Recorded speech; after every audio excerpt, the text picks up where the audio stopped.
Nunca houve tanta pressão sobre a Lava Jato, afirmou o procurador Dallagnol em ato contra decisões do STF. A afirmação do integrante da Força-Tarefa no MPF Deltan Dallagnol foi neste sábado, 16, em um ato convocado pela Associação Nacional dos Procuradores da República ANPR.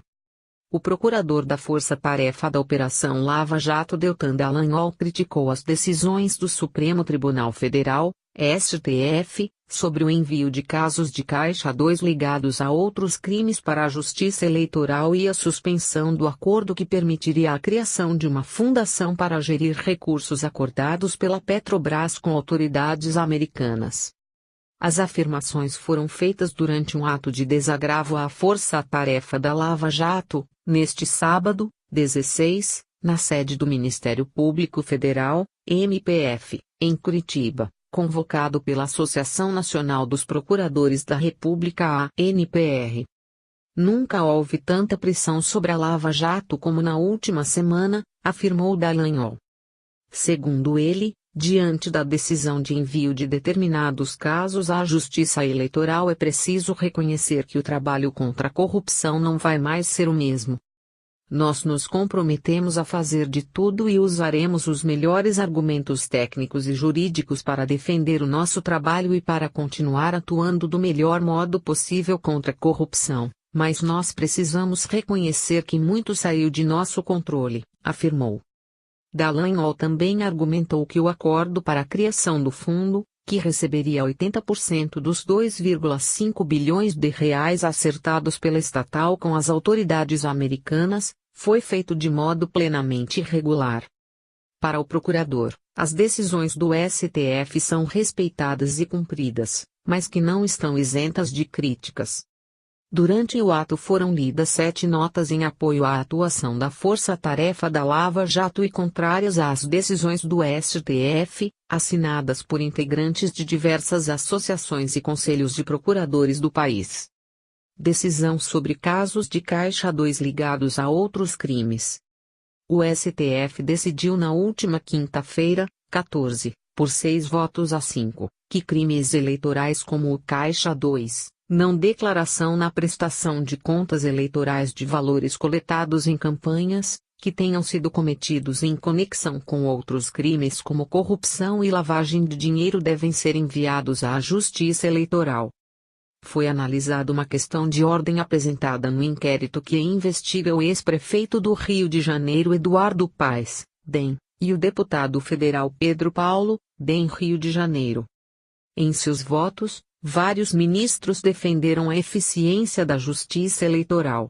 Já advogados argumentavam que a lei prevê a preponderância da justiça mais especializada, no caso, a eleitoral. A decisão da quinta pode levar a vários questionamentos de processos já em andamento no país, que devem ser analisados caso a caso por juízes, desembargadores e ministros. Decisão sobre o fundo. A decisão do ministro do STF Alexandre de Moraes foi tomada a partir de pedido de anulação feito pela Procuradora-Geral da República, Raquel Dodge, na última segunda-feira, 12. Segundo a liminar, decisão temporária, concedida pelo ministro, os valores depositados pela Petrobras deverão ser bloqueados e mantidos em uma conta designada pela Justiça. A liminar é válida até a análise da ação pelo plenário da Corte. Procuradores, Câmara dos Deputados, Petrobras e Advocacia Geral da União foram intimados a apresentar informações em 10 dias.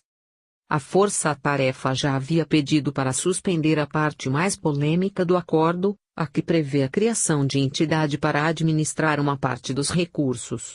A criação do fundo foi suspensa por 90 dias pelo juiz federal Luiz Antônio Bonar na última quarta-feira, 13. Na sexta-feira, 15, a Força-Tarefa da Operação Lava Jato no MPF requereu que a Justiça Federal encaminhe uma série de informações sobre a criação do fundo para o STF. O pedido foi feito após o ministro suspender a homologação e a eficácia do acordo firmado entre os procuradores do MPF e a estatal, também na sexta-feira. O pedido dos procuradores será analisado pelo juiz Luiz Antônio Bonar, da 13ª Vara da Justiça Federal de Curitiba, responsável por encaminhar ou não as informações ao STF. Entenda o fundo. O primeiro passo foi dado em 25 de janeiro, quando a Justiça Federal homologou acordo entre MPF e Petrobras, na qual a estatal se comprometeu a depositar 682,56 milhões de dólares como restituição dos crimes identificados na Lava Jato. Em 30 de janeiro, a Petrobras depositou o equivalente em reais, 2,567 bilhões de reais, em conta vinculada à 13ª Vara Federal de Curitiba, que julga os casos da operação. Esse compromisso é consequência de um outro acordo, firmado em 2018 entre Petrobras e autoridades americanas, para encerrar investigações nos Estados Unidos de irregularidades na estatal. Ficou acertado na ocasião que 80% do montante seria depositado no Brasil, exatamente os 2,567 bilhões de reais. O restante ficará nos Estados Unidos. Já cerca de 1,25 bilhão de reais seria aplicado em um fundo patrimonial gerido por uma fundação independente e distribuídos os rendimentos para projetos de combate à corrupção e promoção da cidadania e da integridade.